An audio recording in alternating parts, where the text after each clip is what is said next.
같이 기도하시겠습니다. 우주와 그 가운데 있는 만유를 창조하시고 지금도 살아계셔서 인생의 생사화복을 다스리시는 살아계신 우리 아버지 하나님, 감사와 찬양과 영광을 우리 주님께만 돌립니다. 주님을 등지며 주님을 대적하며 썩어질 것에 소망 두고 마음 두며 죄 가운데 살던 우리를 십자가에 죽기까지 사랑해 주시고 흘리신 보혈로 값없이 구원해 주신 은혜 감사드립니다.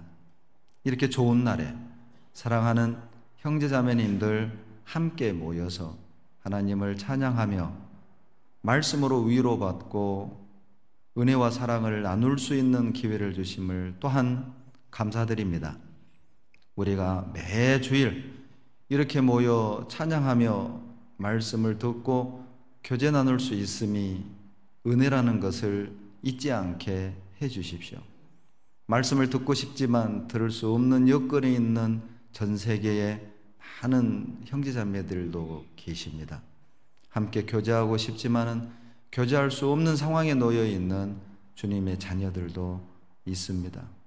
행여라도 일상에서 하나님이 베풀어 주시는 은혜를 은혜로 여기지 아니하고 당연하게 생각하여 감사와 찬양이 없이 그저 흘려보내는 일이 없게 도와주시고 우리 믿음의 눈을 열어서 생활 가운데서 주님이 우리에게 주신 은혜를 세어보고 우리 입술에서 늘 감사와 찬양이 그치지 않도록 도와주시옵소서. 우리 입술에서 불평을 제해 주시고 찬양의 입술의 열매를 허락해 주시고 우리 마음 가운데 원망을 제해 주시고 모든 것에 만족할 줄 아는 온전한 믿음을 더해 주시옵소서. 주님만으로 만족하고 주님만으로 기뻐하는 주의 자녀들이 되게 도와주시옵소서. 원수도 사랑하고 용서하는 모습을 통해서 우리 속에 있는 믿음이 빛으로 드러나게 하시고 그 빛을 보고 세상 많은 사람들이 진리로 주님 십자가 아래로 인도되어질 수 있도록 도와주시옵소서. 이 시간 중강당에서 중고등부 집회가 진행 중입니다. 말씀을 전하시는 전사님에게 능력을 주시고 듣는 많은 영혼들을 구원해 주시옵소서. 이 시간 진리를 사모하는 마음으로 말씀 앞에 나왔습니다. 우리 각자에게 필요한 은혜로 더해 주시고 위로와 힘 주시옵소서. 멀리 외국에서 복음을 위해 수고하시는 선교사님들과 각 가정에도 은혜 위에 은혜로 채워주시고 우리 화순과 후원 관계를 맺고 있는 중국 하문교회, 일본 니가다 교회도 든든히 세워주시옵소서. 이 시간 성령님 우리 가운데 함께 하셔서 말씀으로 우리 생각과 삶을 변화시켜 주시고 죄와 구별되게 하시며 주님을 향한 열심을 품을 수 있도록 도와주시옵소서. 교회가 계획하고 있는 모든 일들 가운데 주님 함께 하셔서 사람의 영광은 감추어 주시고 하나님의 뜻과 영광만이 우리를 통해 나타날 수 있도록 도와주시옵소서. 우리를 사랑하시는 예수님 이름으로 감사하며 기도드렸습니다. 아멘. 누가복음 24장을 보겠습니다.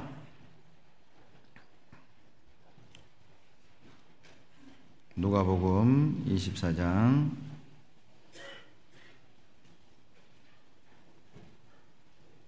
27절로 29절입니다. 누가복음 24장 27절로 29절 같이 읽겠습니다. 이에 모세와 및 모든 선지자의 글로 시작하여 모든 성경에 쓴 바 자기에 관한 것을 자세히 설명하시니라. 저희의 가는 촌에 가까이 가매 예수는 더 가려는 것 같이 하시니 저희가 강권하여 가로되 우리와 함께 유하사이다. 때가 저물어 가고 날이 이미 기울었나이다 하니 이에 저희와 함께 유하로 들어가시니라. 자, 이 말씀은 십자가에 죽으시고 부활하신 주님이 예루살렘에서 한 15리쯤 떨어져 있는 엠마오라는 도시로 가고 있는 두 제자들과 이제 길거리에서 동행하시면서 나누는 대화입니다. 이 제자들이 주님을 보고도 주님인 줄 몰랐습니다. 그래서 이제 주님이 여러 가지 힌트를 주는 거죠. 예수님을 알아볼 수 있도록 여러 가지 힌트를 주는데 27절이 바로 예수님이 하시는 말씀입니다. 이에 모세와 및 모든 선지자의 글로 시작하여 모든 성경에 쓴 바 자기에 관한 것을 자세히 설명하시니라. 실은 그래도 몰라봤습니다. 주님이 구약 성경에 기록되어 있는 예수님에 관한 말씀들을 들어서 자세히 설명했음에도 불구하고 제자들은 이해하지 못했습니다. 우리는 27절을 통해서 우리가 성경을 공부할 때, 또 말씀을 듣고 배울 때 우리의 중심이 어떠해야 되고 우리가 어떤 것에 마음을 두고 말씀을 듣고 배우며 분별해야 될지를 기준을 정해주는 말씀이라고 이해할 수 있습니다. 모든 성경은 예수님에 관한 말씀입니다. 모세와 및 선지자들의 글에 자기에게 모든 성경에 쓴 바 자기에게 관하여 기록된 것들을 자세히 설명했다고 되어 있잖아요.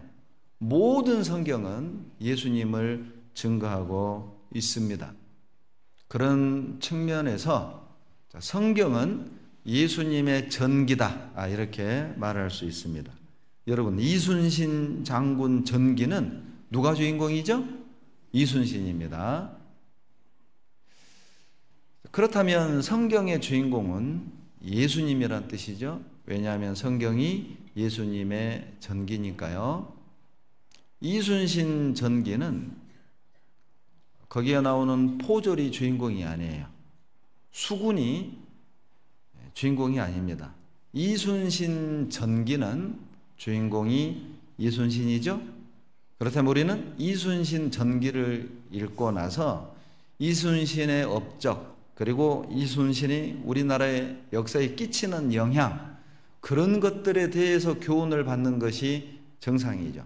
그런데 실컷 이순신 전기를 읽어놓고 야, 참 이 포졸 훌륭하다, 야, 이 강포졸 정말 좋은 사람이다, 이순신이 어떤 일을 했는가는 전혀 기억이 안 나고 강포졸, 김포졸, 백포졸에 대해서만 기억하고 있다면 여러분은 중요한 걸 놓쳤고 중요하지 않은 것에 피리 꽂힌 거예요. 세종대왕 전기는 주인공이 세종대왕입니다. 그렇다면 우리는 세종대왕 전기를 읽고 나서는 세종대왕의 업적, 세종대왕이 후세들에게 끼쳤던 그 영향, 좋은 문화, 그런 것들을 우리는 기억해야 합니다.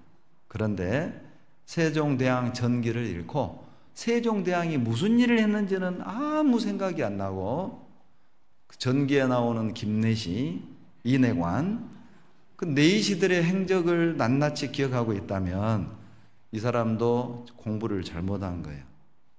많은 사람들이 성경을 그렇게 배우고 있습니다. 성경의 주인공은 예수 그리스도입니다. 어떤 성경을 펴더라도, 어떤 책을 배우더라도 우리는 거기에서 예수님을 발견할 수 있습니다. 이단이 무엇입니까? 성경의 주인공인 예수님을 세상 표현으로 한다면 조연급, 그리고 주연급에는 다른 사람을 대체시키는 거예요. 성경의 주연은 예수님이십니다. 그러나 이단들에겐 예수님이 주인공이 아니에요. 예수님 이외에 다른 사람, 또는 율법, 또는 의식, 행위, 열심들, 그런 것들이 그들에게 주연이죠. 그래서 44절에 보시면 누가복음 24장 44절에 구약은 오실 예수님을 증거하고 있고 신약은 주님이 오셔서 이루신 복음을 증거하고 있음을 말씀하십니다. 44절 같이 읽겠습니다.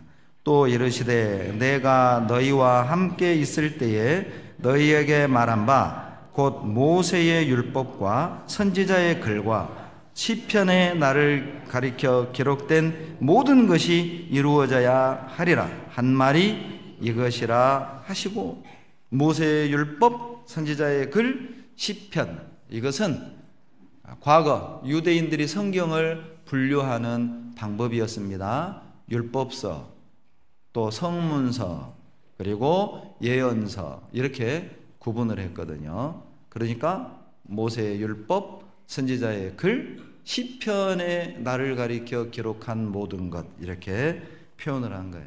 즉, 이 말씀은 성경을 통해서 나를 가리켜 하신 모든 것, 그렇게 이해하셔도 됩니다. 성경을 모세의 율법, 선지자의 글, 시편, 이렇게 표현한 것이죠. 모든 성경은 예수님을 증거하고 있어요. 구약은 앞으로 오실 예수님을 증거하고 있고, 신약은 주님이 이 땅에 오셔서 이루신 복음을 증거하고 있습니다. 어떤 사람이 중국집에 가서 짜장면을 먹고 나오면서 주인에게 하는 말이, 아저씨 이 집 닭강 참 맛있네요, 이렇게 말하고 나온다면 뭔가 이상하잖아요. 짜장면이 메인인데 닭강이 맛있다, 칭찬이 아닌 겁니다. 이거 뭔가 이상한 거잖아요. 미장원에 가서 실컷 머리 잘 다듬고 나오면서 하는 말이, 아이고 이 집 꽃 참 예쁘네요, 이것도 좀 이상한 거잖아요. 핵심을 놓친 것입니다. 핵심에서 벗어난 것이죠. 성경은 예수 그리스도를 증거하고 있습니다. 이 44절에 나를 가리켜 기록된 모든 것이라고 그랬죠. 도대체 성경에 예수님을 가리켜 기록한 모든 것이 무엇일까요? 그 내용이 46절에 나옵니다. 46절, 47절, 예수님에 관하여 기록된 성경 전체를 한 줄로 표현하라. 46절, 47절 같이 읽습니다. 또 이르시되 이같이 그리스도가 고난을 받고 제3일에 죽은 자 가운데서 살아날 것과 또 그의 이름으로 죄 사함을 얻게 하는 회개가 예루살렘으로부터 시작하여 모든 족속에게 전파될 것이 기록되었으니, 자, 44절에 표현하신 것처럼 나를 가리켜 기록된 모든 것, 예수님에 관하여 기록된 그 모든 내용이 무엇이냐? 한 줄로 표현한다면 46절입니다. 그리스도가 고난을 받고 제3일에 죽은 자 가운데서 다시 살아날 것, 이것이 구약에 예언되어 있습니다. 예수님이 죽으시고 십자가에 고난받고 죽으시고 3일 만에 부활하실 것이 구약에 예언되어져 있습니다. 그리고 주님은 그 말씀대로 이 땅에 오셔서 십자가에 고난받고 죽으시고 3일 만에 부활 승천해 가셨어요. 자, 역사 속에서 예수님을 공격하고 기독교를 공격하고 성경을 공격하는 많은 학자들이 있었습니다.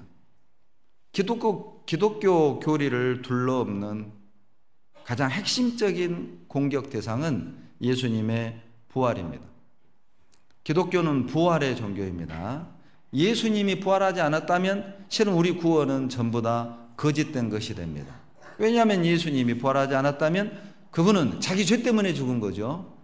여느 죄인과 똑같은 죽음을 경험한 것일 뿐이에요. 그런데 예수님이 구세주고 메시아하고 내 죄를 대신하여 죽었다는 가장 강력한 증거가 무엇입니까? 그의 무덤이 비어 있습니다. 예수 그리스도 그는 살아나셨어요. 많은 사람들이 이것이 성경에만 기록된 종교적인 주장일 뿐이다. 이렇게 공격했던 사람들이 있었습니다.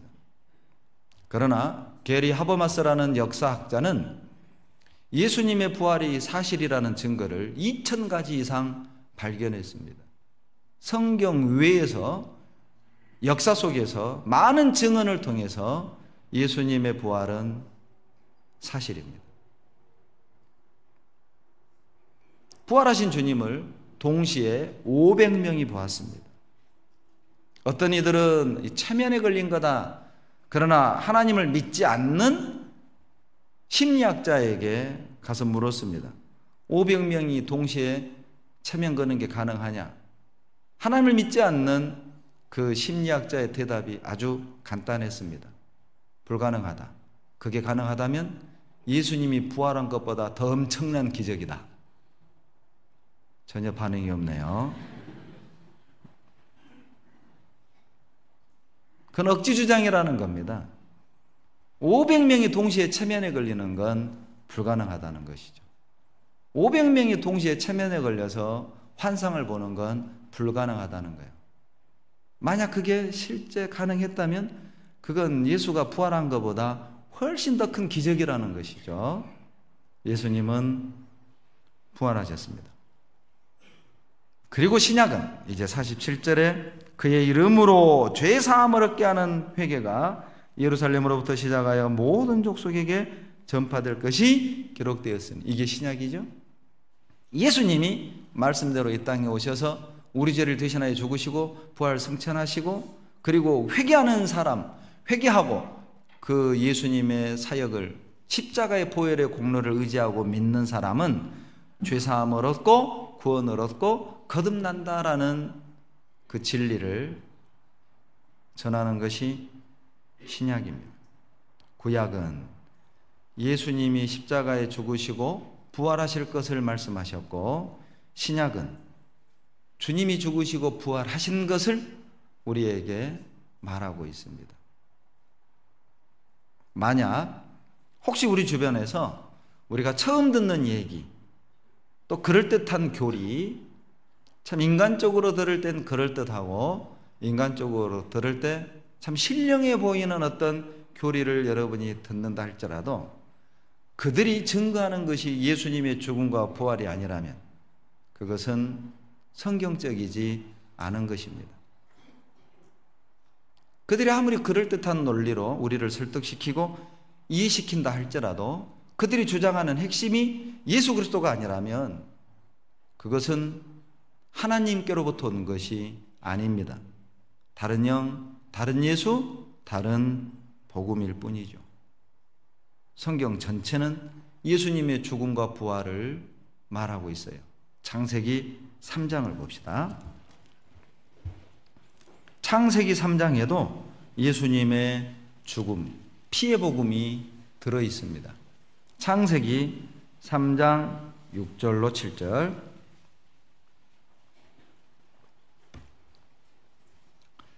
여자가 그 나무를 본즉 먹음직도 하고 보암직도 하고 지혜롭게 할 만큼 탐스럽기도 한 나무인지라. 여자가 그 실과를 따먹고 자기와 함께한 남편에게도 주매 그도 먹은지라. 7절은 같이 읽습니다. 이에 그들의 눈이 밝아 자기들의 몸이 벗은 줄을 알고 무화과 나무 잎을 엮어 치마를 하였더라. 하나님이 각종 실과를 만드시고 모든 실과는 먹어라.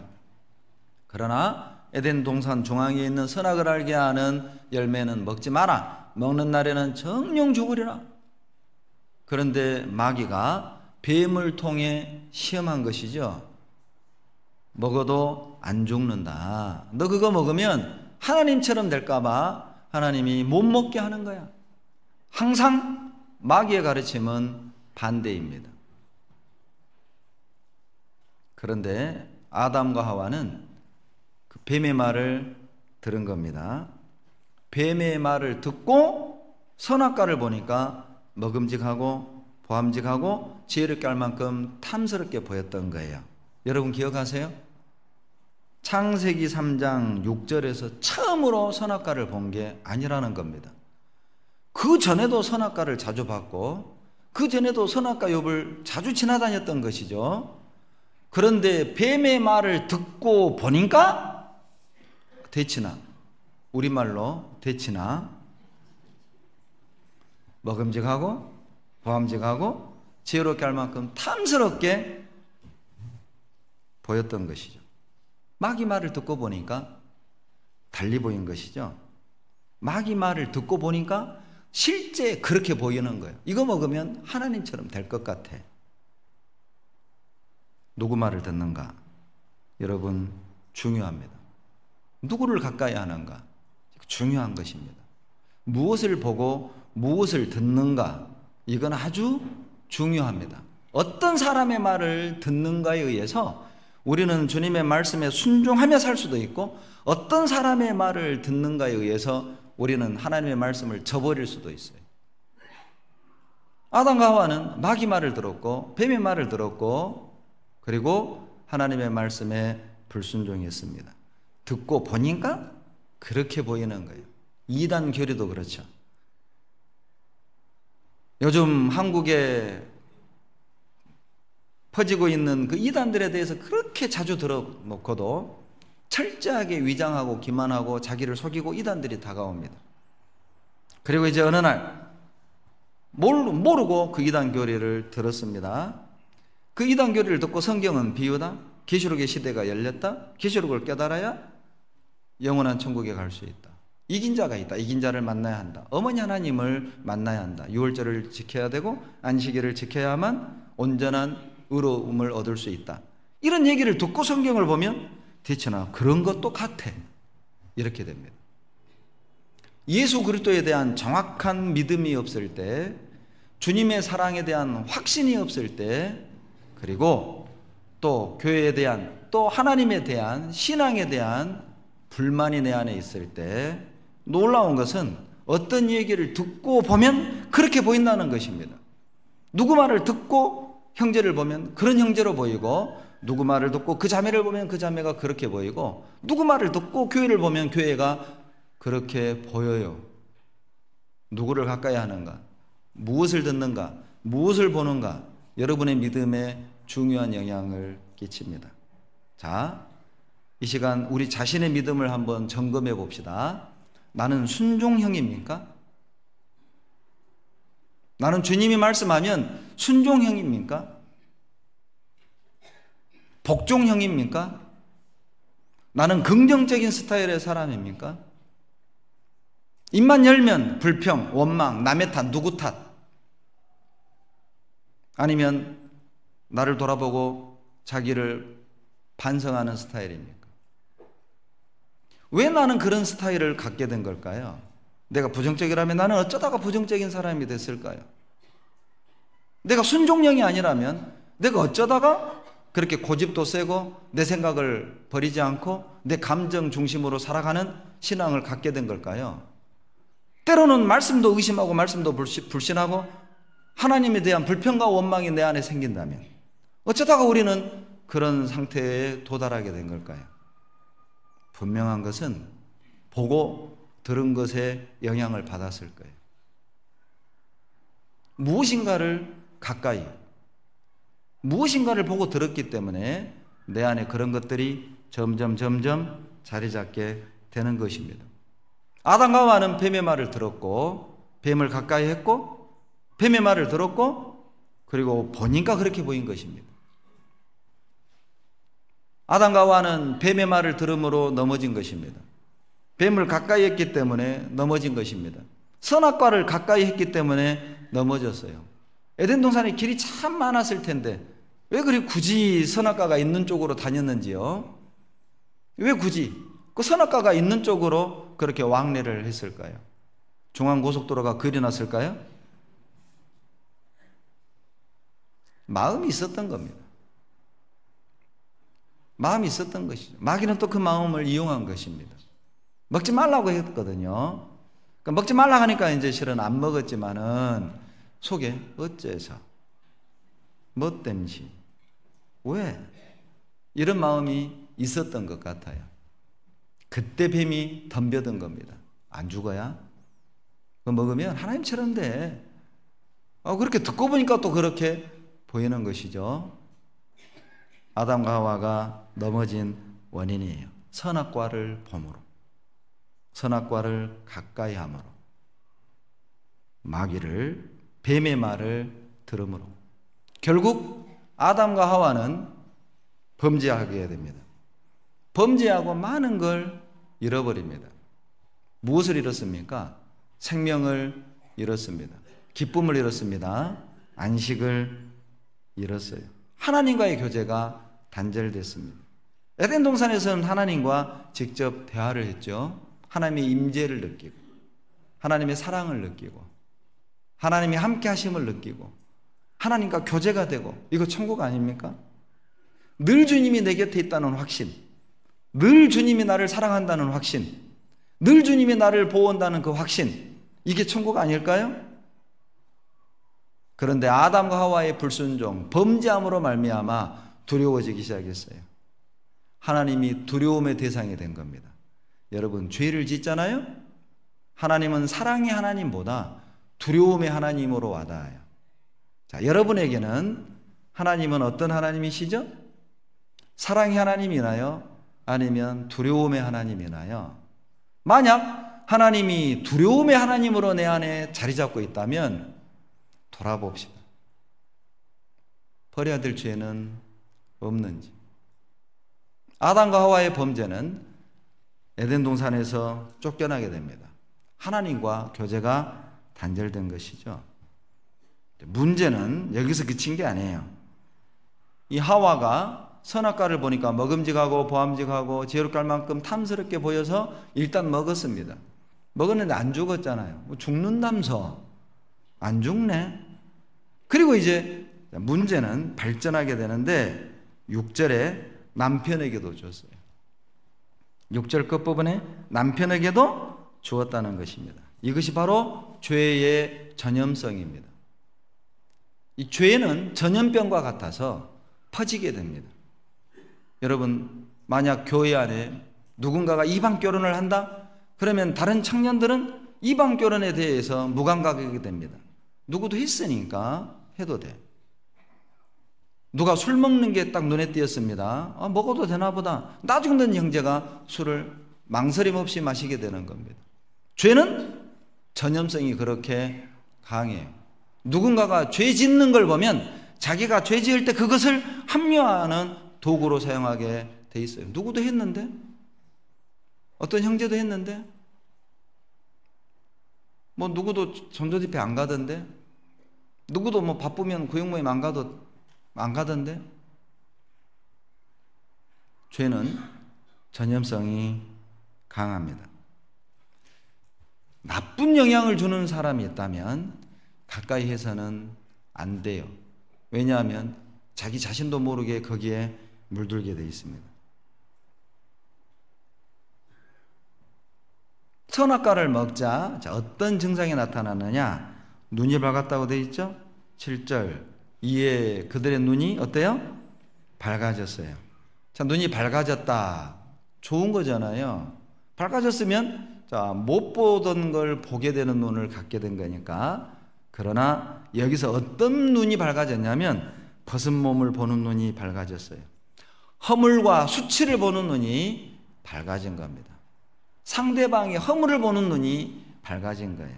상대방의 죄를 보는 눈이 밝아진 거예요. 상대방의 단점을 보는 눈이 밝아진 거예요. 그러니까 탓을 하게 되잖아요. 너 왜 먹었냐? 하나님이 만들어주신 저 여자가 먹게 했습니다. 하나님 탓이다 그 말이죠. 하와는 왜 먹었냐? 하나님이 만드신 뱀이 먹으라 해서 먹었습니다. 이것도 또 하나님 탓이야.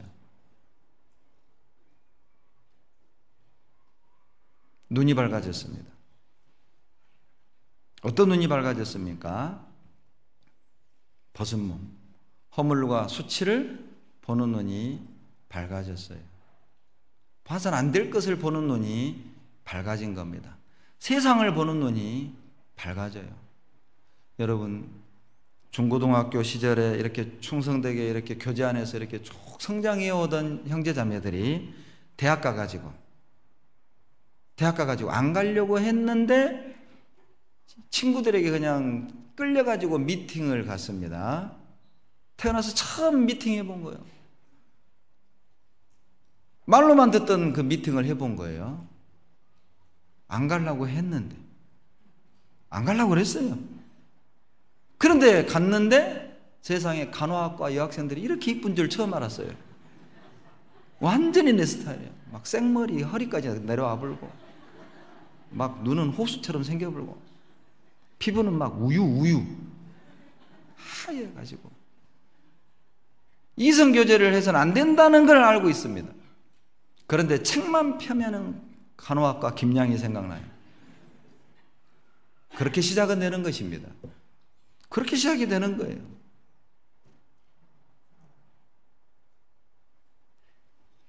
눈이 밝아진 겁니다.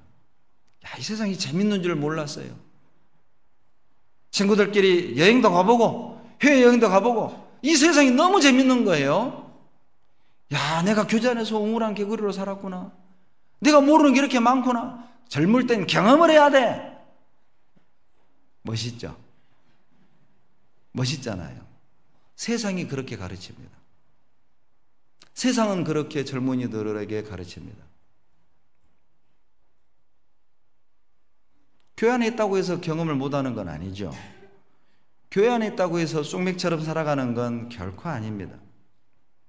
마치 뱀이 하와에게 속삭였던 것처럼 먹어봐! 하나님처럼 될 거야. 듣고 보니까 지혜롭게 해줄 것 같아요. 세상 여행도 좀 다니고 친구들하고 여기저기 다니고, 봉사는 무슨 봉사? 봉사하는 형제자매들은 따로 있으니까 교제는 말씀 스마트폰으로 들으면 되지. 여행 가가지고 해외여행 가서 듣고, 제주도 가서 듣고, 설악산 가서 듣고 들으면 되지. 세상이 보암직하고 먹음직하고 지혜롭게 할 만큼 탐스럽게 보이는 거예요. 눈이 밝아진 거죠. 야, 세상 할 것 많다. 야, 세상 재밌는 거 많다.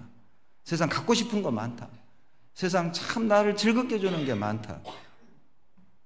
여러분, 세상 재미에 탁 빠지면 마치 마약에 중독되는 것처럼, 알코올에 중독되는 것처럼, 이래서는 안 되는 걸 알면서 빨려 들어가는 겁니다.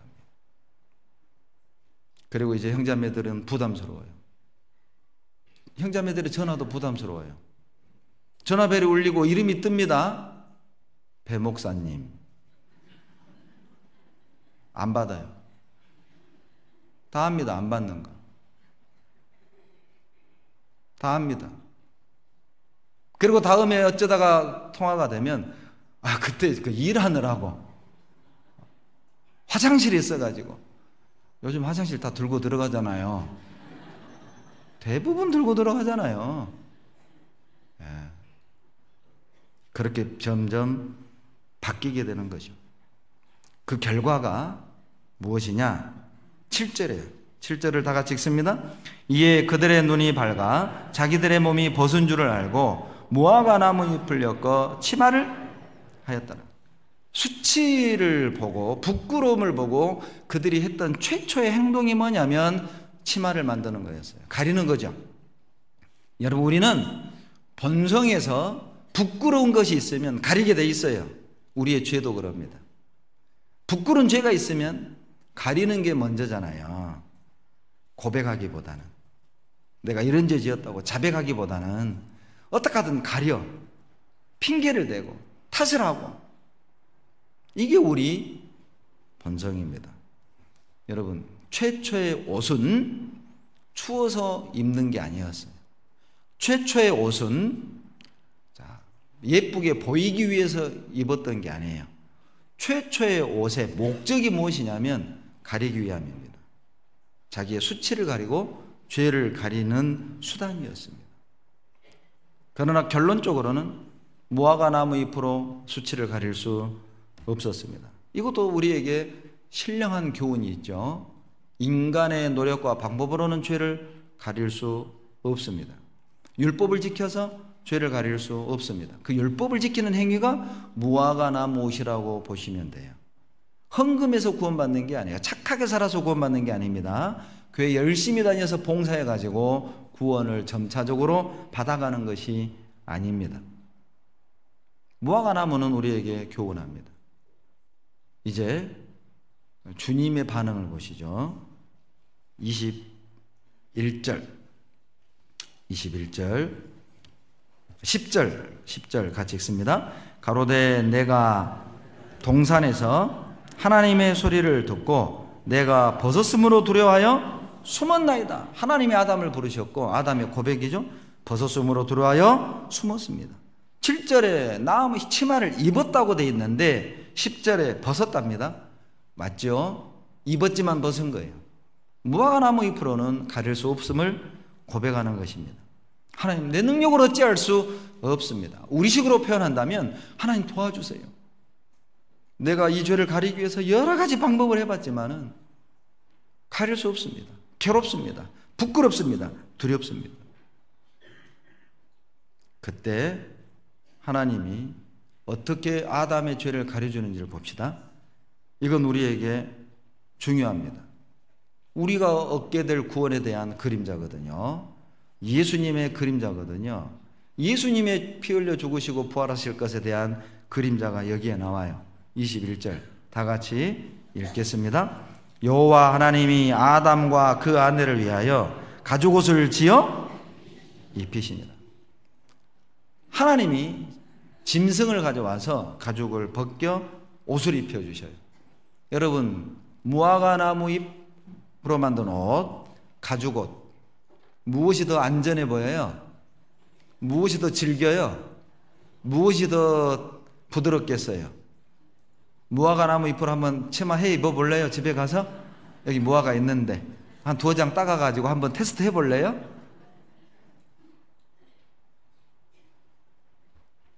가죽옷은 튼튼하고 부드럽고 따뜻하고 아마 정말 아담과 하와 마음에 안심이 됐을 겁니다. 생각해 보세요. 나뭇잎으로 치마 입고 다닐 때 얼마나 행동이 조심스럽겠어요. 뛸 수도 없고 그러죠. 뭔가 일도 하기고 그렇고 그러죠. 바람 불면 이게 큰일 나. 바람 불면 이제 큰일 나. 부러지든지 날아가든지 그럴 거 아니에요. 그런데 주님이 가죽옷을 딱 제피해 주신 순간 마음의 안심. 야, 좋다. 죄송하지만 참 좋다. 기억하세요. 여러분, 자, 가죽을 얻으려면 짐승은 죽어야 됩니다. 가죽을 벗길 때 피를 쏟아내겠죠. 그 광경을 아담과 하와는 처음 본 겁니다. 에덴 동산에선 여러분 고기 안 먹었습니다. 창세기 9장에 노아의 홍수 이후 육식이 시작이 됐어요. 홍수 전에는 육식 없었습니다. 피 흘려 죽이는 것이 에덴 동산에선 없었습니다. 그런데 아담과 하와가 범죄함으로 인간의 노력과 방법으로 가릴 수 없는 그 수치를 주님이 짐승을 가져와 피를 쏟고 가죽을 벗겨 옷을 만들어 그 아담과 하와의 허물을 가려주신 거예요. 가죽옷은 여러분 구원의 옷을 상징하는 것입니다. 우리가 어떻게 구원을 얻는가, 나 같은 더러운 죄인이 어떻게 의인이 되는가를 우리에게 가장 잘 설명해 주는 내용이 가죽옷이에요. 전 세계 그리스도인들은 창세기 3장 21절을 최초 복음, 원시 복음 이런 별명을 지어줬어요. 이사야 61장 10절을 보시죠.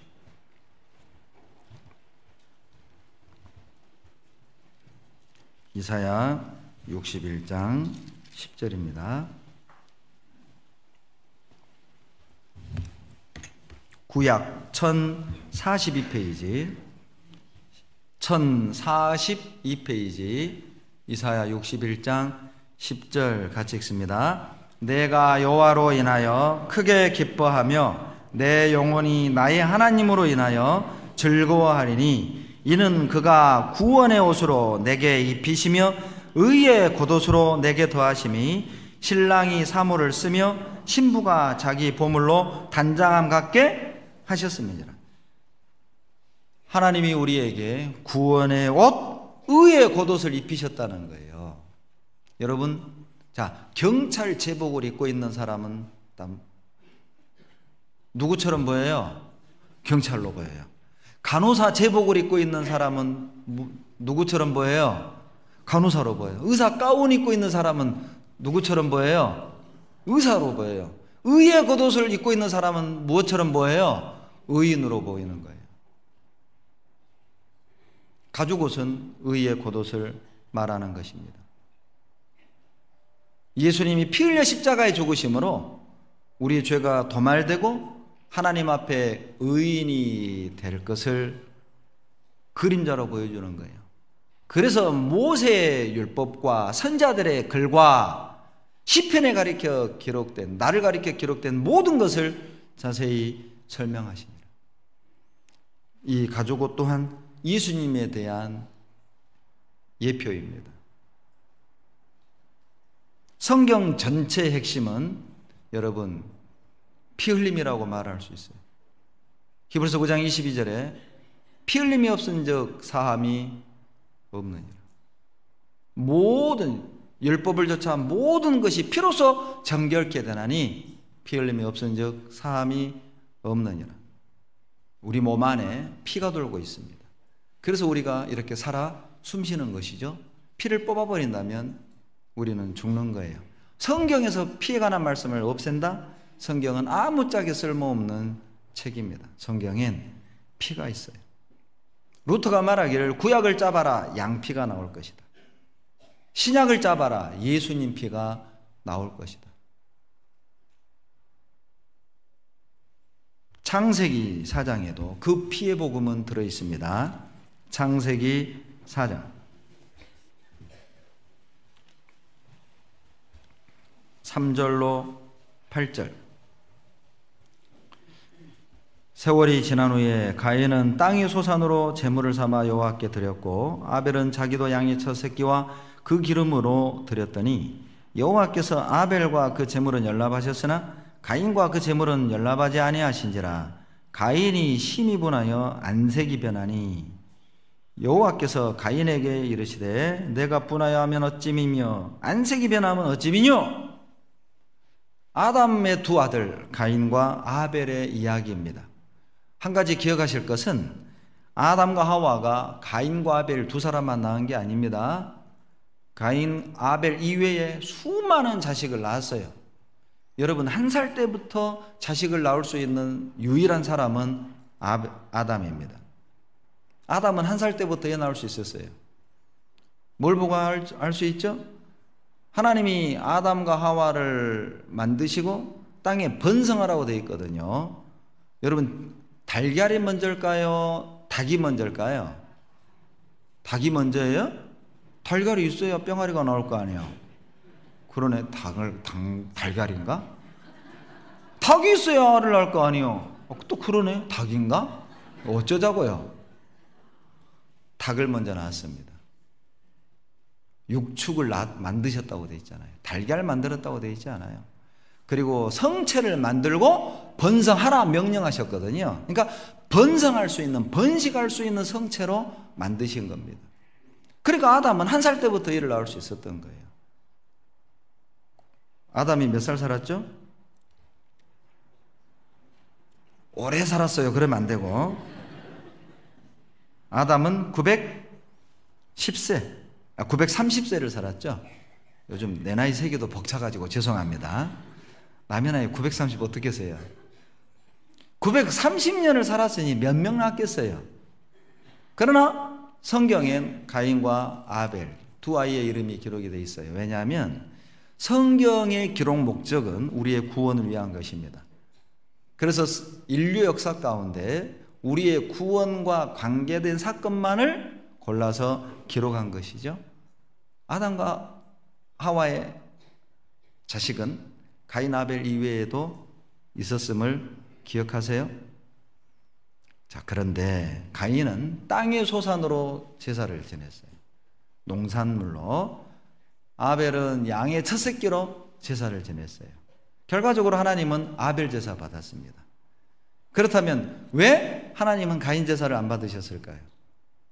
여러분 하나님이 채식보단 스테이크를 좋아하실까요? 스테이크? 양식? 어떤 사람은 정성이 부족했대요. 여러분 가인이 만약 대충 제사를 지냈다면 5절에서 안색이 변할 이유가 전혀 없습니다. 왜 가인이 안색이 변했겠습니까? 자기가 생각할 때는 아벨보다 자기가 훨씬 더 노력을 했고 정성을 들였던 거예요.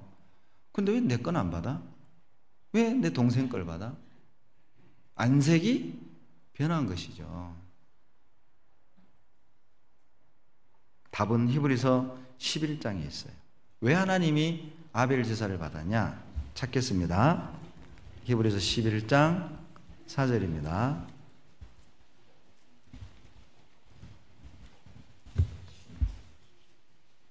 신약 365페이지입니다. 365페이지 11장 4절 같이 읽습니다. 믿음으로 아벨은 가인보다 더 나은 제사를 하나님께 드림으로 의로운 자라 하시는 증거를 얻었으니 하나님이 그 예물에 대하여 증거하심이라. 저가 죽었으나 그 믿음으로써 오히려 말하느니라. 왜 하나님이 아벨 제사를 받았습니까? 아벨은 믿음으로 제사를 지냈어요. 여러분, 아벨이 양을 피 흘려 죽여 하나님께 제사를 드리고 하나님께 의로운 자라는 증거를 받은 이것은 훗날 어린 양 대신 예수님이 피 흘려 죽으시고 그 죄의 그 피가 내 죄를 영원히 사해 주셨음을 믿음으로 의롭게 될 것을 가인과 아벨 사건을 통해 우리에게 말씀하십니다. 여러분, 예물을 보면 그 사람의 믿음의 내용을 알 수 있어요. 하나님은 가인이 드렸던 농산물을 받고 하나님은 아벨이 드렸던 어린 양을 보았습니다. 그 예물을 통해서 하나님은 금방 하셨습니다. 양 드리는 거 보니까 아벨은 믿음으로 나왔구나. 농산물 드린 거 보니까 가인은 믿음보다는 자기의 노력, 자기의 열심, 자기 생각대로 나왔구나. 예물이 그의 믿음을 증거하는 거예요.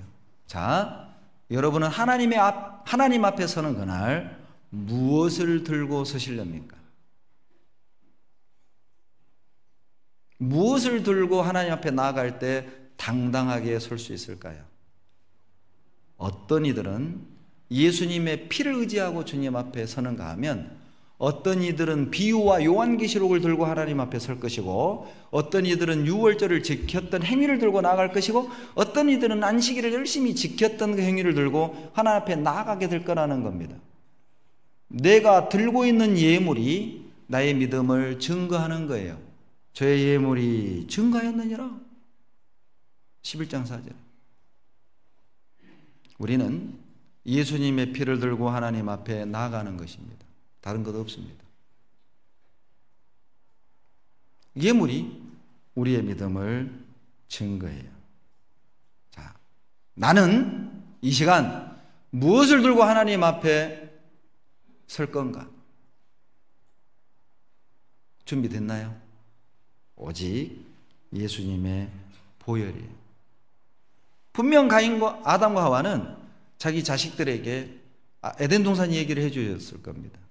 그렇죠. 저 어렸을 때도요, 우리 어머니, 아버지 살아온 얘기를 참 많이 해주셨어요. 우리 어머니가 얘기꾼이었습니다. 얘기를 참 재밌게 잘 하셔요. 제가 우리 어머니 닮은 것 같아요, 입담이. 우리 아버지는요, 정말 말수 없으셨습니다. 우리 아버지 목소리 기억이 잘 안 나요. 물론 제가 2학년 때 돌아가신 것도 있지만은 아버지 목소리가 잘 기억이 안 나요. 이건 기억나요. 형기야, 이거. 왜냐면 우리 아버지가 상 고령이셨어요. 제가 학교 다닐 때도, 초등학교 때도 우리 친구들 우리 집에 오면 할아버지인 줄 알았어요. 내 아버지인데. 제가 상당한 늦둥입니다. 궁금하시죠? 우리 아버지 연세가? 말씀 안 할래요. 그래 안 좋으니까. 연세가 어떻게 될까? 우리 아버님 목소리 기억이 잘 안 나요. 근데 우리 어머님 이제 아버지 만난 얘기, 이제 속아서 결혼한 거 다 얘기하는 거예요. 막 부자라게 갖고 왔더니만은 세상에 친정보다 훨씬 가난하고, 우리 어머님, 우리 아버지도 다 대동이, 한평군 대동면이 고향이시거든요. 우리 아버님은 저 그 대동 댐 있는 연암리. 이렇게 얘기하면 모르시죠. 아무튼 꼴짝이, 아주 꼴짝이, 비포장도로. 제가 중학교 다닐 때도 막 먼지가 팍 날리고 군내 버스 타고 추석만 되면 큰 집에 이렇게 인사하러 갔던 기억이 있어요. 갔다 오면 멀미예요, 멀미. 그런데 이제 우리 어머님 친정집이 아주 가난하셨다고 그래요. 이 가난에서 벗어나려고 저 뼈대 있는 가문, 배씨 가문에 아주 그 부잣집 그 아들이 있단다. 그렇게 해서 이제 이 백이자 씨를 만난 거예요. 저희 아버지 조남이 배, 귀자, 자자 쓰셔요.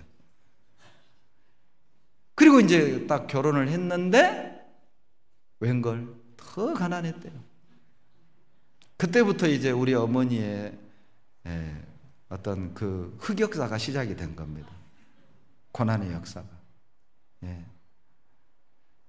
그리고 이제 어머님 그 얘기를 저에게 다 들려주시는 거예요. 우리 어머니 얘기 들으면 우리 아버지는 정말 나쁜 남자예요. 우리 어머니 얘기만 듣고 있으면 나는 우리 아버지처럼 살면 안 돼. 나는 그렇게 안 살 거야. 뭐 이게 막 용소순처럼 올라오다가도 우리 이제 어머님이 이제 이렇게 막 모일장으로 이렇게 돌아다니면서 일하셔서 저는 거의 대부분 어린 시절을 아버지 젖꼭지 빨고 살았어요. 그러니까 어머니 젖꼭지 빤 기억은 제가 없는데 아버지 젖꼭지 빨고 이렇게 잠잔 기억은 참 많습니다. 근데 아버지 젖꼭지 빨고 있으면 어떻게 이런 아버지가 나쁜 아버지야? 어떻게 이런 나쁜 남자의 젖꼭지가 이렇게 달콤할 수 있지? 그래서 알게 된 겁니다. 어머니와 아버지와의 만남, 어머니가 어떻게 고난을 받으셨는지, 아버지가 뭐 서당 훈장이셨다는 거, 여러 가지 얘기들을 들려주시는 거예요. 아담과 하와도 분명 자기 자식들에게 잊고 있는 가족은 얘기해 주지 않았겠어요? 하나님이 만들어준 옷이잖아요. 분명히 아담과 하와가 얘기했을 거예요. 아담이 아마 하와 없을 때, 있을 때 얘기하면 눈치 보이니까 너희들 여자 잘 만나야 된다. 내가 너희 엄마 만나가지고 이 꼴이 됐다. 옛날에 에덴 동산이 있었는데 참 엄청났다. 하나님과 대화를 했고 하나님 주시는 열매를 먹고 살았지. 그때는 부끄럼도 없고 수치도 없었어. 땀 흘리는 것도 없었단다. 그런데 하나님이 먹지 말라는 선악과를 너희 엄마가 따먹고, 알지? 너희 엄마 과일 좋아하는 거, 너희 엄마 참 그 먹는 거 밝히는 거 알지? 그런데 세상에 먹지 마! 그래서 너희 엄마가 먹어버린 거야. 그리고 나에게 주는데 내가 안 먹을 수 있냐? 그런데 갑자기 벗은 몸이 드러난 거야. 너무 창피했지. 그때 무화과 나무로 치마를 해 입었단다. 그런데 무화과 나무가 얼마나 껄끄럽든지 막 쓰리고 애리고 아프고. 그때 하나님이 나를 찾으셨단다. 아담아, 내가 어디 있느냐? 하나님께 고백했지. 하나님, 내가 버섯숨으로 들어하여 숨었나이다. 그때 하나님이 짐승을 가져오더니 가죽을 벗기는 거야. 피를 쏟고 짐승이 비명을 지르고 죽는 모습을 보았단다. 그때 죄의 대가가 무엇이라는 걸 보았다. 죽음이라는 걸 그때 처음 보았단다. 내가 지은 죄, 내가 죽어야 했는데 내 죄 대신 그 짐승이 비참하게 죽었고 그 결과로 이 수치를 가릴 수 있게 되었단다. 가인도 들었고 아벨도 들었습니다. 그러나 아벨은 믿었고 가인은 끝까지 자기 고집을 버리지 않은 사람이에요. 가인과 아벨의 제사는 오늘날 이 세상에 두 종류의 사람이 있음을 말합니다. 가인 같은 사람, 아벨 같은 사람. 가인처럼 이 말씀을 듣고도 에이, 어떻게 예수님 믿고 구원받아? 어떻게 일주일 듣고 구원받아? 교회 열심히 다녀야지, 율법 지켜야지, 착하게 살아야지. 어떻게 단번에 구원받아? 어제까지 말씀을 듣고 상담한 어떤 분이 저에게 한 말이에요. 아직도 가인 같은 사람들이 있습니다. 하나님이 주시는 은혜를 받아들이는 게 아니라 자기의 방법과 자기의 생각대로 구원을 이루어 가려는 사람들, 가인입니다. 그러나 아벨은 믿었습니다. 그리고 그 믿음대로 양을 드려 하나님 앞에 나아갔던 것이죠. 하나님이 의로운 자라 증거해 주신 거예요. 가인도 사람으로 치자면 훌륭한 사람이었을 거예요. 인간성 좋고 참 열심히 농사 지었잖아요. 열심히 농사 지은 것도 주님께 제사 지냈잖아요. 사람으로 치자면 가인도 인품이 아주 좋은 사람이었을 겁니다. 그러나 의롭게 되는 것은 그 사람 인격이 얼마나 좋으냐, 그 사람이 어떤 사람이냐, 어떤 길을 걸어왔느냐, 어떻게 살아왔느냐, 그것과는 아무 관계가 없습니다. 무엇을 믿느냐의 문제입니다.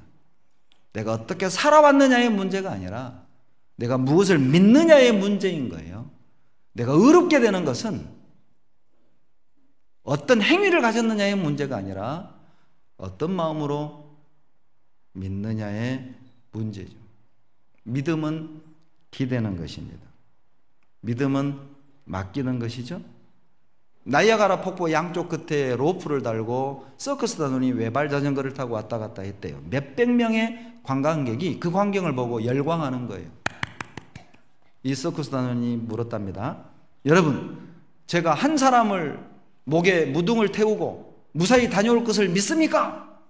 수백 명의 관광객이 믿습니다. 아, 그래요? 그러면 한 사람만 나와서 내 목에 올라타세요. 다 도망갔대요. 믿는 거예요, 안 믿는 거예요? 여러분, 믿음이란 맡기는 거예요. 진짜 그 서커스 단원을 믿는다면 그에게 자기 생명을 맡기는 겁니다. 저는 예수님께 내 운명을 맡겼습니다. 저는 그분을 믿습니다. 그가 나를 대신하여 죽으셨습니다. 그의 피가 나의 죄를 영원히 도말해 주셨어요. 이제 그분을 위해 살고 그분을 전하며 살 것입니다. 그분을 기쁘시게 하는 삶을 살 수밖에 없습니다. 그분에게 나의 모든 것을 맡기는 거예요. 그게 믿음입니다. 맡겼기 때문에 오늘 여러분 농사 일이 있는데 오늘 오셨잖아요. 맡기고. 가게 문 열었는데 맡기고 오셨죠. 오늘 가게 아침에 문 열면 그래도 한 돈 10만 원은 버는데 그래도 가게 문 닫고 오셨습니다. 급한 약속이 있지만은 맡기고 온 겁니다. 여러분, 주님을 믿지 못하면 주님을 섬길 수 없어요. 믿음이란 맡기는 거예요. 그래, 주님이 내가 나이는 먹었지만 시집장가 보내주실 거야. 믿고 맡기는 거야. 그 열심히 교제하고 봉사하고. 못 맡기면 이제 본인이 찾으러 다녀요. 본인이. 그게 바로 믿음입니다. 여러분, 믿습니까? 믿습니까? 네, 정말 믿으십시오. 맡깁니까? 그런 뜻이에요. 정말 맡기고 섬겨봤냐고. 정말 주님께 맡기고 헌신해 봤냐고. 그게 믿음입니다. 여러분, 자, 1번 비행기는 떴다 하면 떨어지는 비행기라고 합시다. 이 비행기는 뜨면 무조건 떨어져요. 그런데 그 비행기에 노벨 평화상을 탄 사람이 탔어요. 정말 착한 사람이 탔어요. 자, 떨어져요? 무사히 도착해요? 떨어져요. 왜? 이 비행기는 무조건 떨어지는 비행기예요. 근데 2번 비행기는 떴다 하면 무사히 도착해. 근데 그 비행기에 깡패 두목이 탔어요. 자, 갑니다. 떴습니다. 떨어져요? 무사히 도착해요? 왜요? 깡패 두목인데. 그러죠. 이 비행기가 안전한 비행기거든요. 속에 탄 사람이 어떤 사람이냐가 정하는 게 아니라 내가 맡긴 이 비행기가 안전한 비행기냐? 불안전한 비행기냐? 이게 문제인 거예요. 내가 어떻게 살았느냐? 내가 얼마나 교회를 잘 다녔느냐? 내가 얼마나 헌금을 잘했느냐? 내가 얼마나 착한 일을 많이 했느냐가 우리의 구원을 결정짓지 않습니다. 내가 믿고 기댄 예수님이 어떤 분이냐가 나의 구원의 보증이죠. 뭘 기대고 계시죠? 출애굽기 11장을 찾겠습니다. 출애굽기 11장입니다.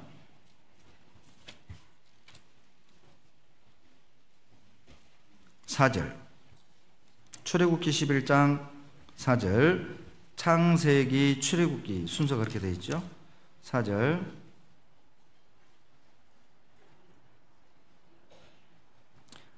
4절입니다. 모세가 바로에게 이르되 여호와께서 이같이 말씀하시기를 밤중에 내가 애굽 가운데로 들어가리니 애굽 가운데 처음 난 것은 위에 앉은 바로의 장자로부터 맷돌 뒤에 있는 여종의 장자까지와 모든 생축에 처음 난 것이 죽을지라 경고한 겁니다. 놔달라는 겁니다. 이스라엘 백성을 놔달라는데 이 바로 왕이 안 놔줘요. 그래서 모세를 보내서 10가지 저주를 내리는데 10번째 저주가 뭐냐면은 애굽의 왕자, 여종의 장자, 그리고 짐승의 첫 새끼를 다 죽이겠다는 겁니다. 이 말을 들으면 아이쿠야 놔줘야 될 거 아니에요? 그러나 바로는 끝까지 버팁니다. 여러분, 성경에서 애굽은 세상을 상징합니다. 그리고 바로는 마귀를 상징하죠.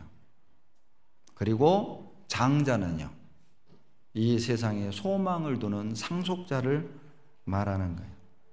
애굽의 장자를 다 죽였습니다. 우리에게 어떤 교훈입니까? 이 세상에 소망을 두고 사는 사람은 영원한 심판을 받을 것을 애굽의 장자를 싹 죽임으로 경고하는 것입니다. 너희들은 세상에 소망 두지 마라. 하나님의 형상대로 지음을 받은 사람이 하늘을 소망하고 하나님의 영광을 위해 살아야 할진데 이 땅에 소망을 두고 이 땅이 전부라고 생각하고 산다면 그는 영원한 죽음을 경험하게 될 것을 애굽의 장자를 죽임으로 경고하시는 거예요. 그러나 이스라엘의 장자는 달랐습니다. 비록 애굽 땅 안에서 400년을 살기는 했지만 애굽에서 살기는 했지만은 그래도 이스라엘 장자는 달랐어요. 여러분, 애굽에 살지만 애굽에 소망을 두진 않았습니다. 애굽에 살면서도 그 애굽이 지긋지긋한 거예요. 구원받은 주님의 자녀들이 이 세상에 섞여 살고는 있지만은 우리는 이 세상에 소망을 두지는 않습니다. 썩어질 이 세상, 없어질 이 세상, 장망성인 이 세상. 참으로 구원받은 사람이라면 이 세상에서 기쁨과 소망을 구하진 않아요.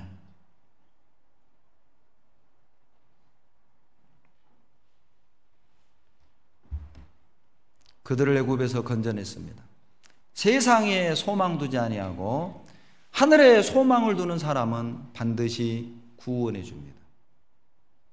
어제 어떤 분을 상담했습니다. 깜짝 놀랐어요. 요즘 만나기 드문 분이었습니다. 교회는 다니지 않지만 물론 과거에 교회를 다닌 경력도 있고 상당히 여러 가지 종교적 체험을 하신 분이었습니다. 그런데 마음에 항상 고민이 있었대요.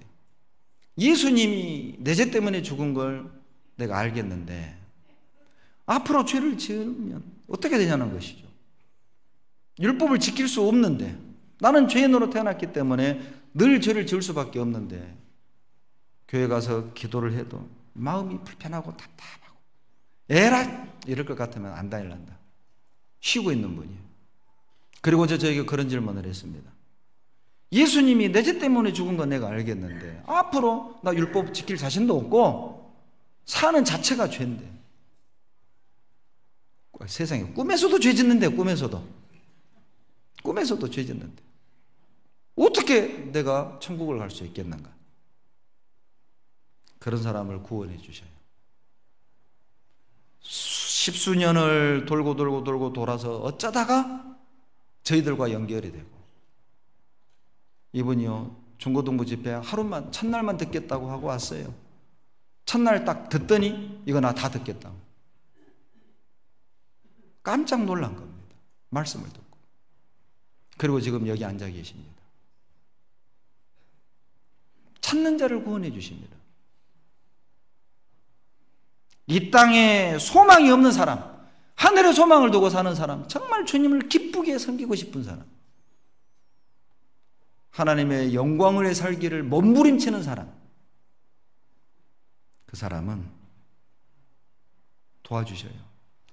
애굽에서 건져주십니다. 어떤 사람이 여러분 피해 복음을 믿을 수 있을까요?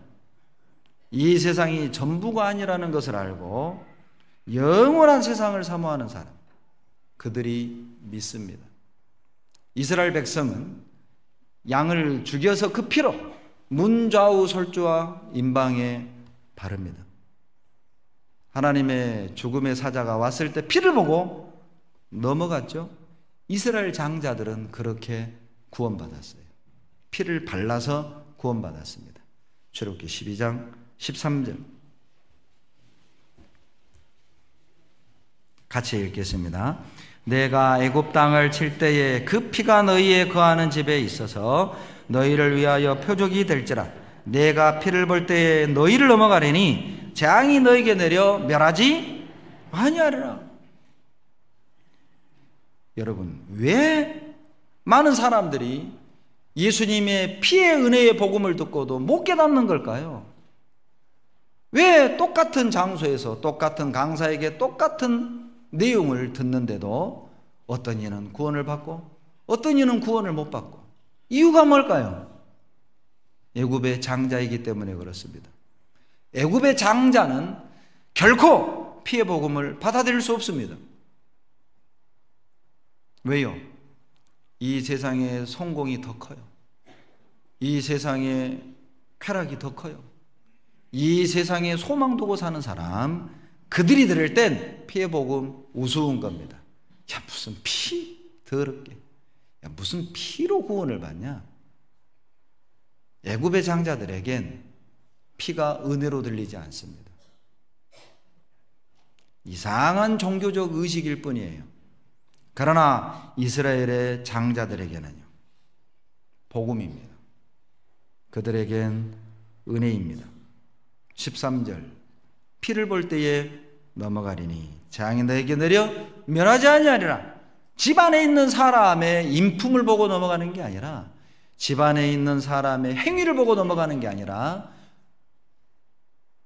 지방에 있는, 설주에 있는, 임방에 있는 피를 볼 때 넘어가리라. 살고 죽는 것은 여러분 피가 결정하는 것이에요. 우리에게 유월절 양은 어떤 의미일까요? 예수님입니다. 여러분, 구약은 오실 예수님에 대한 그림자라고 그랬죠. 고린도전서 5장 7절입니다. 고린도전서 5장 7절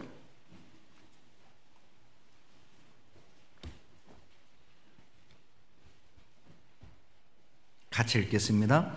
너희는 누룩 없는 자인데 새 덩어리가 되기 위하여 묵은 누룩을 내어버리라. 우리의 유월절 양 곧 그리스도께서 희생이 되셨느니라.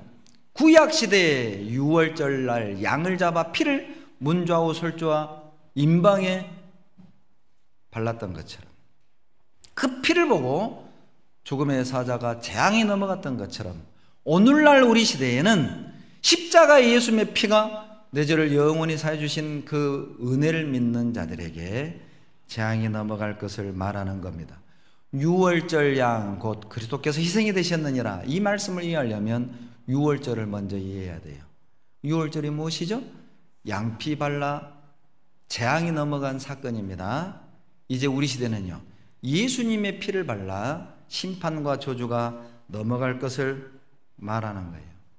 재앙을 피하는 유일한 방법, 나 같은 죄인이 영원한 생명을 얻는 유일한 방법, 예수님의 피의 은혜를 의지하는 것입니다.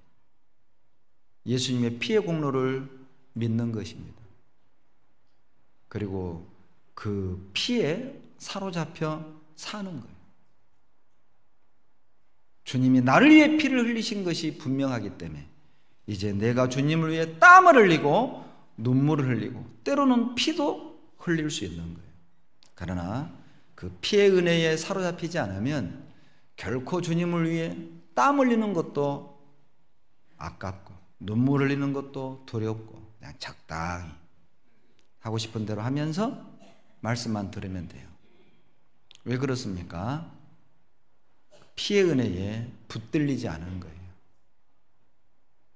여러분, 십자가는 하나님의 능력이라고 그랬습니다. 고린도전서 1장 17절 18절 같이 읽습니다. 그리스도께서 나를 보내심은 세례를 주게 하려 하심이 아니요 오직 복음을 전케 하려 하심이니 말의 지혜로 하지 아니함은 그리스도의 십자가가 헛되지 않게 하려 함이라. 십자가의 도가 멸망하는 자들에게는 미련한 것이요 구원을 얻는 우리에게는 하나님의 능력이니라. 여러분, 이단들은 십자가의 도를 미련하게 여겨요. 너는 그것만 알지? 예수님 피가 영원히 죄 용서해 준 거 그것만 알지? 하나 더 알아야 돼. 비유를 알아야 돼. 하나 더 알아야 돼. 유월절 지켜야 돼. 하나 더 알아야 돼. 안식일 지켜야 돼. 하나 더 알아야 돼. 어머니 하나님을 알아야 돼. 하나 더 알아야 돼. 이긴 자를 알아야 해. 저 사람이 그리스도의 제자인지 아닌지 뭘 보고 할까요? 내 믿음이 진짜인지 가짜인지 뭘 보고 할까요? 십자가를 대하는 태도입니다. 여러분, 정말 십자가가 나에겐 능력입니까? 아니면 부끄러움입니까? 십자가는 능력이 있습니다. 죽지 못해 사는 사람에게 살맛이 나게 하는 능력이 있습니다. 어쩔 수 없이 사는 부부에게 정말 즐겁게 살게 하는 능력이 있습니다. 풍비박산난 그 가족들을 하나로 만드는 능력이 있습니다. 절망 속에 사는 나에게 희망을 주는 능력이 있습니다. 슬픔뿐인 나에게 기쁨을 주는 능력이 있습니다. 미움과 증오로 가득 찬 나에게 용서할 수 있는 힘을 주는 능력이 있습니다. 십자가는 능력이 있어요. 여러분의 십자가는 어떤 능력이 있습니까? 나의 십자가는 나에게 어떤 능력을 주고 있습니까? 설마 졸게하는 능력은 없죠? 졸게하는 물론 여호와를 사랑하는 자에게 단잠을 주시긴 하지만 주님이 아무리 나를 사랑한다 할지라도 말씀 시간에 졸게하지는 않습니다. 잠잘 때 자게 하시죠. 여러분의 십자가는 어떤 능력이 있나요? 2장 2절 같이 읽습니다. 내가 너희 중에서 예수 그리스도와 그의 십자가에 못 박히신 것 외에는 아무것도 알지 아니하기로 작정하였습니다. 주님의 피의 은혜로 죄사함을 받은 주님의 자녀들에겐 이제 십자가가 가장 소중한 것이 됩니다. 나의 사랑의 대상이 됩니다. 바울이 그러했습니다. 바울은 과거에 십자가를 믿는 자들을 잡아 죽이는 일을 했었죠. 다메섹 도상에서 예수님을 만난 후 그는 그분을 전하는 사람이 됐어요. 그리고 바울에게 십자가는 자랑이 된 겁니다. 그리스도와 그의 십자가에 못 박히신 것 외에는 아무것도 알지 아니하기를 내가 원하노라. 바울에게 십자가는 전부였어요. 바울에게 십자가는 은혜였습니다. 바울에게 십자가는 사랑이었습니다. 바울에게 십자가는 능력이었습니다. 나의 십자가는 고난입니까? 고통입니까? 망설임입니까? 멍해입니까?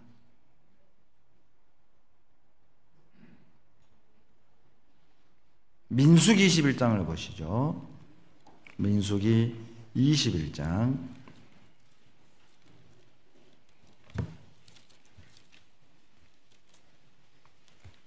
4절.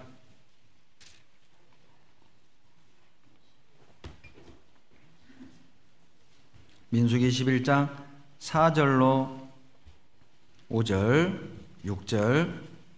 백성이 호르산에서 진행하여 홍해길로 쫓아 에돔 땅을 둘러 행하려 하였다가 길로 인하여 백성의 마음이 상하니라.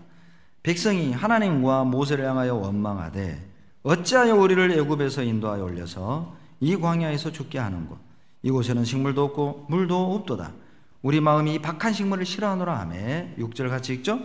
여호와께서 불뱀들을 백성 중에 보내어 백성을 물게 하심으로 이스라엘 백성 중에 죽은 자가 많은지라. 애굽에서 탈출하고 광야를 헤매는데 광야에 먹을 게 없어요. 마실 물이 없어요. 원망하기 시작했습니다. 괜히 우리를 구원해가지고, 괜히 애굽에서 탈출시켜가지고, 그 말을 들은 하나님이 불뱀을 보내 다 물어 죽이는 거예요. 저는 불뱀이라고 하니까요, 어렸을 때는요 막 뱀의 몸에서 불이 이글이글 타는 줄 알았어요. 그런 불뱀이 아닙니다. 여러분, 이 불뱀이 영어 번역에 독사로 번역이 되어 있는데, 놀랍게도 사막의 독사들은 대부분 빨간색이랍니다. 그리고 맹독성이에요. 이것도 기적입니다. 뱀이요, 이스라엘 민족 가운데 나타났습니다. 근데 누구를 물어 죽였느냐? 원망하는 사람만 골라 물어 죽었다는 거예요. 원망하지 않은 사람은 안 죽였습니다. 신기하게 원망하는 사람만 물어 죽인 거죠. 여러분, 뱀은 마귀 상징한다고 그랬죠. 이것은 마귀가 좋아하는 사람이 누구냐? 원불교인이에요. 마귀가 좋아하는 사람은 원불교인입니다. 누구죠? 원망하는 사람, 불평하는 사람, 마귀 밥입니다. 그래서 범사에 감사라고 한 거예요. 마귀 성경에는요, 범사에 불평하라, 쉬지 말고 원망하라, 항상 성질내라,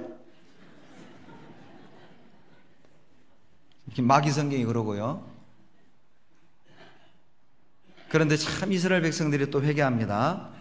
그때 모세에게 사는 방법을 가르쳐 주는데, 노수로 뱀을 만들어 장대 위에 달라 물린 자마다 쳐다보면 살리라. 봅시다. 8절 9절, 민수기 11장 8절 9절 같이 읽습니다.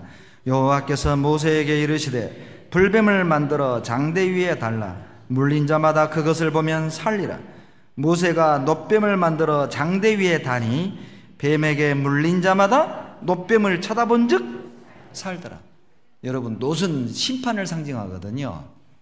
놋으로 뱀을 만들었다는 것은 하나님이 마귀의 괴계를 박살낼 것을 설명하는 것이고, 놋뱀을 장대에 높이 달았잖아요. 어떻게 영혼들을, 인간을 지옥으로 끌어가는 마귀의 계획을 어떻게 박살내는가? 장대 위에 높이 매달려 죽으심으로 마귀의 계획을 박살낼 걸 설명하는 거예요. 장대에 높이 매달린 이 놋뱀은 훗날 예수님이 십자가에 높이 매달려 우리를 죄에서 구원하시고 우리를 지옥으로 끌어가는 마귀의 계획을 박살낼 것을 보여주신 거예요. 모세의 율법과 선지자의 글과 시편의 나를 가리켜 기록한 모든 것을 자세히 설명하시니라. 이것 또한 예수님에 관한 기록입니다. 요한복음 3장 14절입니다. 요한복음 3장 14절.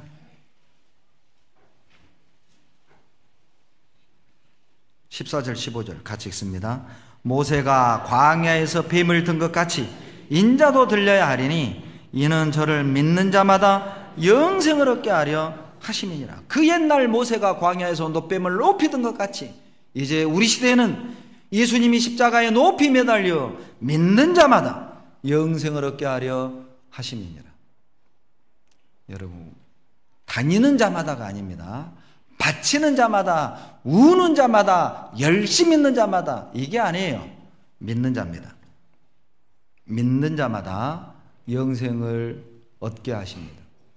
영생을 얻는 유일한 방법, 십자가의 그 보혈이 내 죄를 영원히 사해 주신 은혜라는 사실을 믿는 자는 여러분 누구든지 영생 얻습니다. 어떤 사람은 생각합니다. 에이, 예수님은 하나님이니까 뭐 십자가에 죽는 거 그거 쉬운 거 아니야? 이것까지 기억하셔야 돼요. 예수님은 하나님이셨지만 동시에 철저히 인간이셨습니다. 완전한 인간이셨습니다. 여러분, 우리가 느끼는 배고픔 예수님도 느꼈어요. 우리가 느끼는 갈증 예수님도 느꼈습니다. 우리가 느끼는 공포와 두려움을 예수님도 느꼈다니까요. 십자가에 못 박히시기 전날 밤 겟세마네 동산에서 땀방울이 피가 되도록 기도하셨습니다. 그건 기적 아닙니다. 오늘날 우리도 힘써서 기도하잖아요. 모세혈관이 터지고 땀에 피가 묻어나온다는 겁니다. 얼마나 힘썼으면 혈관이 터져 피가 났겠냐는 거예요. 아버지요, 할만하시거든 이 잔을 내게서 옮겨 주시옵소서. 그러나 내 뜻대로 마옵시고 아버지의 뜻대로 되기를 원하나이다. 시편 22편에 대한 예언의 성취이기도 하지만 우리가 해야 될 기도를 주님이 대신하신 겁니다. 우리가 느끼는 공포를 주님이 대신 다 느끼신 겁니다. 우리가 느껴야 될 절망을 우리 주님이 대신 철저하게 느끼신 겁니다. 그리고 우리가 받아야 될 죄의 형벌을 주님이 완전히 받으신 거예요. 그것을 믿는 자, 그것 외에는 영생 얻는 길 없습니다. 쉬운 게 아니에요. 예수님이 하나님이시지만 인간이셨습니다. 쉬운 게 아니에요. 왜 주님은 그런 고통을 자처하셨을까요? 이 잔을 내게서 옮겨달라고 할 정도로 두렵고 고통스러운 일을 왜 주님은 피하지 않으신 걸까요? 예수님은 인간이셨지만 동시에 하나님이셨기 때문에 말씀 한마디로 죄인들을 다 죽일 수 있었음에도 불구하고 왜 그 능력을 쓰지 않고 죽는 길을 선택하셨을까요? 답은 한 가지입니다. 사랑입니다. 사랑입니다. 사랑이 그 거룩한 영광스러운 보좌에서 이 더러운 세상으로 끌어내린 거예요.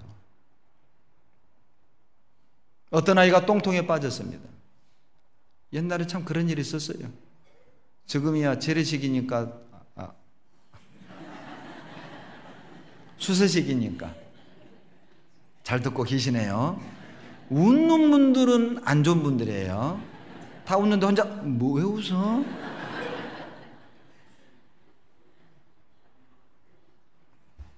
옛날에는 재래식이어서 비 온 날 잘못하면 미끄러져 가지고 빠져요. 그런 경우 있잖아요.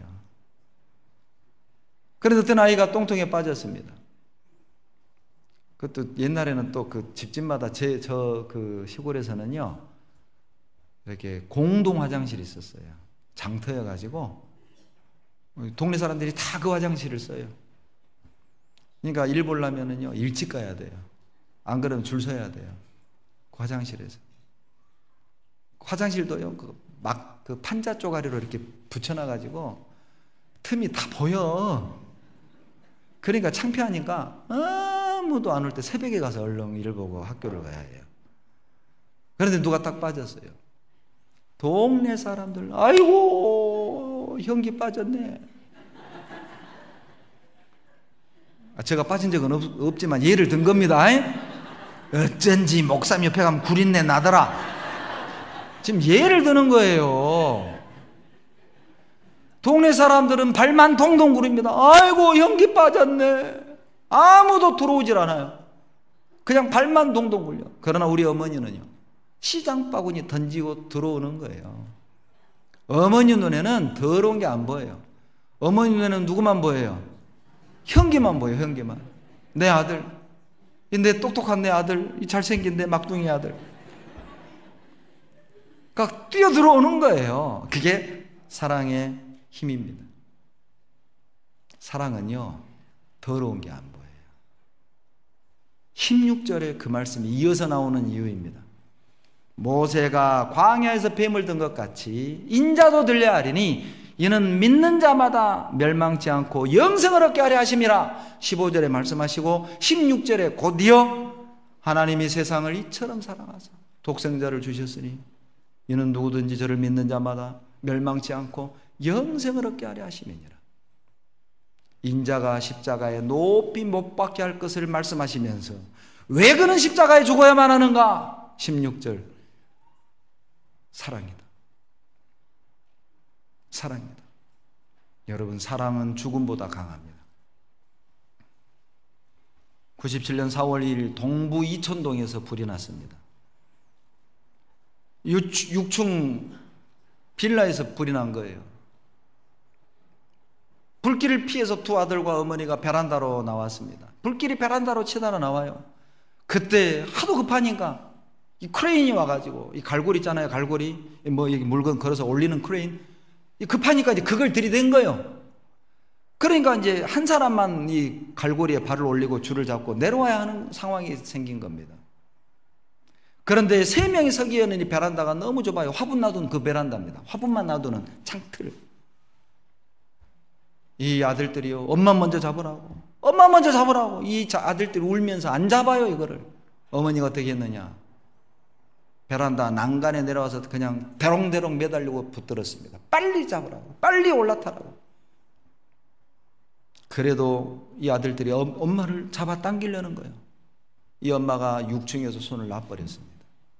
아들들을 살리려고. 자식들이요, 엄마! 그리고 그 갈고리를 타고 내려왔어요. 엄마가 떨어진 장소로 뛰어갔습니다. 웬걸요? 엄마가 털털 털고 일어나는 거예요. 1층 마트 채양 위로 톡 떨어지고 튕겨 나온 거예요. 여러분 물어봅시다. 이 두 아들 이제 또 엄마 속썩일까요? 알아서 방청소할까요? 예? 알아서 방청소합니다. 그렇게 바뀌어요. 엄마 사랑을 경험하고 난 자식은 바뀔 수밖에 없습니다. 엄마가 말만 하면, 엄마 설거지 하려고 하면 엄마 쉬어, 우리가 할게, 우리가 할게. 엄마가 걸레를 들면 엄마 가만히 계셔, 우리가 할게, 우리가 할게. 이게 정상이에요. 그 경험을 한 자식이 엄마가 설거지 하는데도 엄마 이것도 닦으시오, 이 정신 못 차린 자식이에요. 주님의 은혜를 아는, 그분의 은혜를 안다면 바뀔 수밖에 없습니다. 그가 나를 대신하여 죽었다. 그가 나를 대신하여 죽으셨습니다. 우리는 바뀔 수밖에 없습니다. 우리는 바뀌어야만 합니다. 그가 나를 대신하여 죽었다면 내가 그분을 위해 사는 것이 당연하지 않을까요? 그가 나를 위해 모든 걸 버리셨다면 우리가 그분을 위해 모든 걸 드려야 되지 않을까요?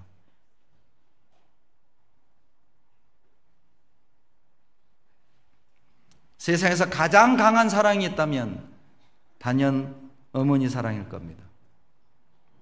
사람들에게 조사했답니다. 세상에서 가장 아름다운 단어 1위 mother, 어머니였습니다. 2위 father가 아니었습니다. father는 20위 안에도 못 들어왔대요. 아버지는. 진짜 아버지들 불쌍해요. 가장 아름다운 이름 엄마, 어머니입니다. 그러죠, 어머니. 말만 들어도 뭉클하잖아요, 어머니. 그러나 그 어머니도 자식을 버리는 수 있습니다. 그런 어머니도 자식을 버리는 수 있습니다. 나 살겠다고. 사는 게 너무 힘들어서, 삶의 무게가 너무 버거워서, 남편과 가정을 이루고 사는 게 너무 고통스러워서. 이사야 49장 15절에 여인이 어찌 그 젖먹는 자식을 잊겠으며 자기 태산한 아들을 긍휼히 여기지 않겠느냐. 그들은 혹시 잊을지라도 나는 너를 잊지 아니하리라. 가장 강한 사랑인 그 어머니의 사랑도 삶의 고통과 무게에 짓눌려서 자식을 버리고 잊어버리는 수도 있지만은, 그러나 나는 절대 너를 잊지 않겠다. 이 사랑을 거부한다면, 이 은혜를 거부한다면 그 사람이 갈 곳은 한 곳밖에 없습니다. 영원한 멸망, 영원한 지옥입니다. 사랑은 죄가 보이지 않습니다. 남들은 코 찍찍 흘리는 저 바보, 저 멍청이, 저 8푼이, 7푼이 손가락질하지만은 그 부모에게는 8대 독자, 내 아들인 거예요. 내 자식인 거라고. 아무리 부족해도, 아무리 못났어도 사랑은 더러운 게 보이지 않습니다. 주님이 거룩하신 영광스러운 보좌를 버리고 누구도 주님을 사랑하지 않았고 누구도 주님을 좇지 않고 다 돌아 도망을 갔지만 주님은 묵묵히 십자가를 지고 골고다 언덕을 오르셨습니다.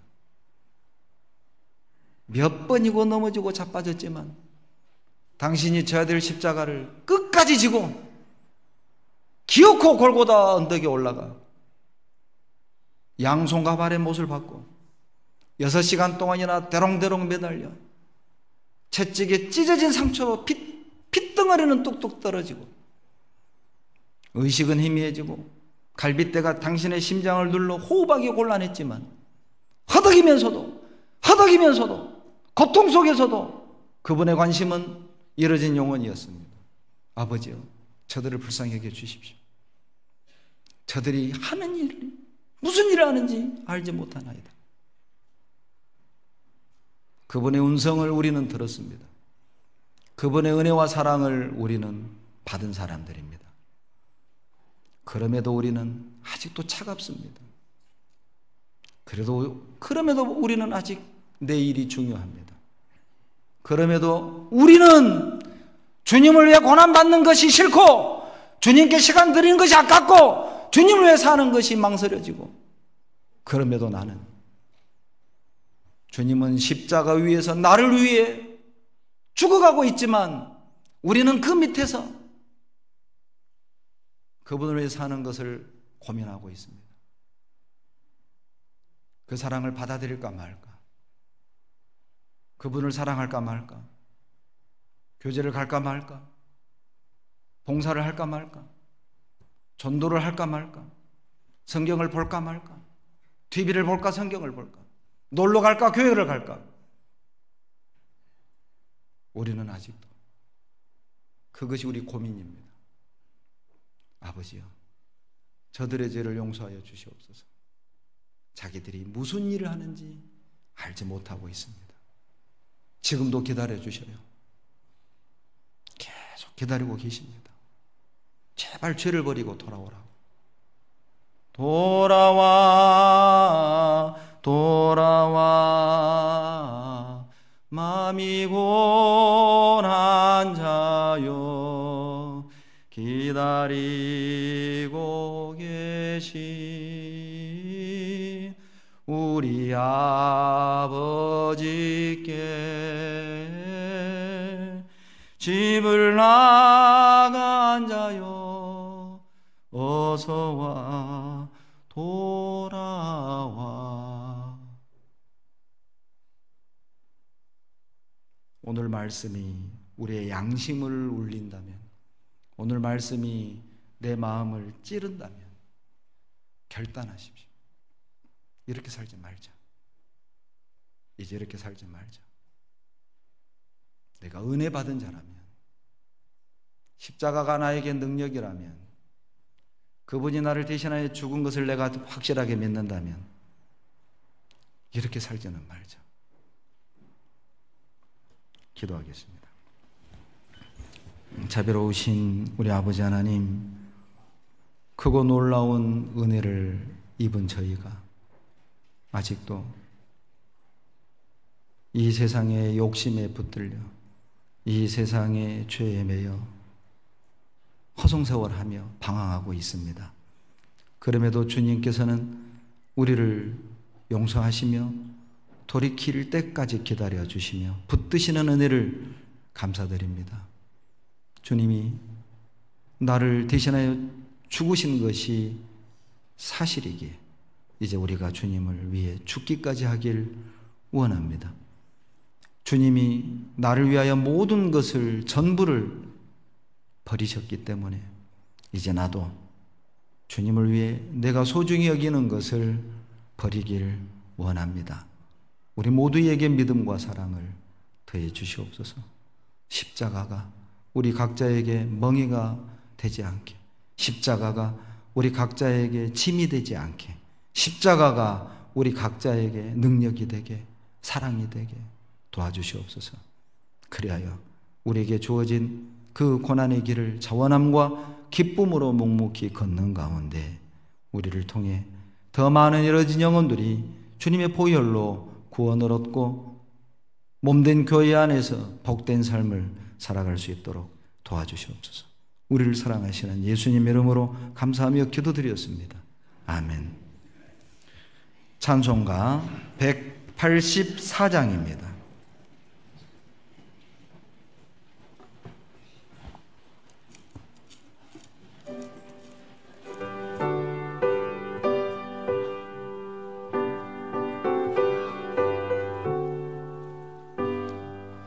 나의 죄를 씻기는 예수의 피밖에 없네. 다시 선케하기도 예수의 피밖에 없네. 예수의 흘린 피 날 이게 하오니 피하고 피하다 예수의 피밖에 없네. 나를 선케 하기는 예수의 피밖에 없네. 사죄하는 진노도 예수의 피밖에 없네. 예수의 흘린 피 날 이게 하오니 피하고 피하다 예수의 피밖에 없네. 나의 죄 속하기는 예수의 피밖에 없네. 나는 공로 없도다 예수의 피밖에 없네. 예수의 흘린 피 날 이게 하오니 피하고 피하다 예수의 피밖에 없네. 평안함과 소망은 예수의 피밖에 없네. 나의 의는 이것뿐 예수의 피밖에 없네. 예수의 날 이게 하오니 피하고 피하다 예수의 피밖에 없네. 영원토록 내 할 말 예수의 피밖에 없네. 나의 찬미 죄목은 예수의 피밖에 없네.